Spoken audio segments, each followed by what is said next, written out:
Hi friends, welcome to daily சமையல். நம்ம இன்னைக்கு டெய்லி சமையலில் மட்டனே இல்லாமல் மட்டன் சுவையில் எப்படி மில் மேக்கர் குழம்பு வைக்கலாம் தான் பார்க்க போகிறோம். நம்ம சேனலில் இப்போ தான் புதுசாக பார்க்குறீங்கன்னா சப்ஸ்கிரைப் பண்ணியிருக்கேன், பக்கத்தில் இருக்க பெல் ஐக்கானை கிளிக் பண்ணுங்கள். வாங்க வீடியோக்குள்ளே போகலாம்.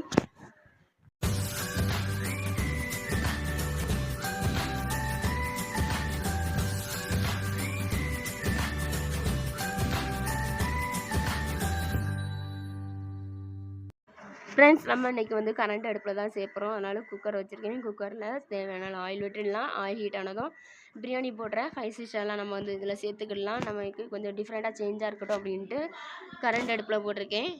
இப்போ இது நல்லா பொரிஞ்சு வந்ததும் இதில் வெட்டி வச்சுருக்கிறேன் வெங்காயத்தை சேர்த்துக்கிடலாம். நான் 2 வெங்காயத்தை நீல வாக்கில் வெட்டி வச்சுருக்கேன், அதை சேர்த்துக்கிட்டேன். இப்போது இது நல்லா வதங்கி வந்துட்டு இதில் இஞ்சி பூண்டு விழுது அரைச்சி வச்சுருக்கேன், அதையும் சேர்த்துக்கிடலாம். அதோட பச்சை வாசனை போதுட்டு நம்ம நல்லா வதக்கி எடுத்துக்கிடலாம். இப்போது இந்த ஸ்டேஜ் இது நல்லா வதங்கி அதோட பச்சை வாசனை போன பிறகு நம்ம வெட்டி வச்சுருக்க தக்காளியும் அதில் சேர்த்துக்கலாம். தக்காளியுமே நான் நீல வாக்கில் தான் வெட்டி வச்சுருக்கிறேன். நீங்கள் சின்னதாக கூட சாப் பண்ணி நீங்கள் சேர்த்துக்கலாம்.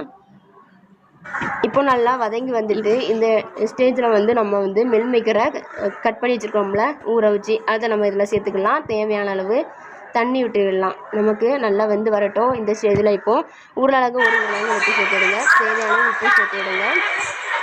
ஏன்னா நமக்கு இதெல்லாம் கொஞ்சம் நல்லா வரணும். இந்த மாதிரி ஒரு வாட்டி கேட்டு வாங்கி சாப்பிடுவாங்க. அதுக்கு தேவையான அளவு 1 ஸ்பூன் அளவுக்கு குழம்புத்தூள் சேர்த்துக்கலாம், வீட்டில் அரைச்சது. தேவையான அளவு சிக்கன் மசாலா, தேவையான அளவு சிக்கன் சில்லி மசாலா சேர்த்துக்கிடலாம். ஏன்னா இதை சேர்த்தா நமக்கு குழம்பு இன்னும் டேஸ்ட்டாக இருக்கும். இப்போ இந்த ஸ்டேஜில் நம்ம அரைச்சி வச்சுருக்க தேங்காய் விழுது இதை சேர்த்துக்கலாம். இந்த மாதிரி நல்லா கரைச்சி மிக்ஸ் பண்ணி ஊற்றி விடுங்க.